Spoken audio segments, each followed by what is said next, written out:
এই সুন্দর পৃথিবীতে আসলে আমরা আমাদের নিজেদের সৌন্দর্য তুলে ধরতে পারি না। আসলে কারো কাছে আমরা ভালো থাকি, কারো কাছে খারাপ থাকি।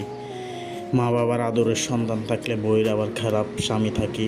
এই পৃথিবীতে সৌন্দর্যের যে রূপকার শিল্পকার সবগুলো হচ্ছে মানব জাতি। আমরা নিজেরা ভালো হওয়ার চেষ্টা করি না, বা নিজেদের গুণত্ব বা নিজেদের মহান মুহূর্ত আমরা মানুষের সামনে তুলে ধরতে পারি না।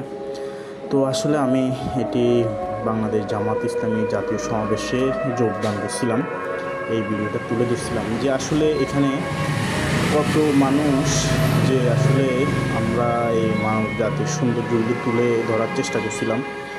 আসলে খেয়ে না খেয়ে মানুষগুলো একটি রমনা পার্কে পড়ে আছেন। তো প্রিয় ভাইয়েরা, আসলে আমরা নিজেদের ভালো দিকটাই শুধু দেখি, যে আমাদের পার্শ্ববর্তী ভাইয়েরা আছে বা বোনেরা আছে তাদের ভালো দিকগুলো আমরা খুবই কম দেখি। যে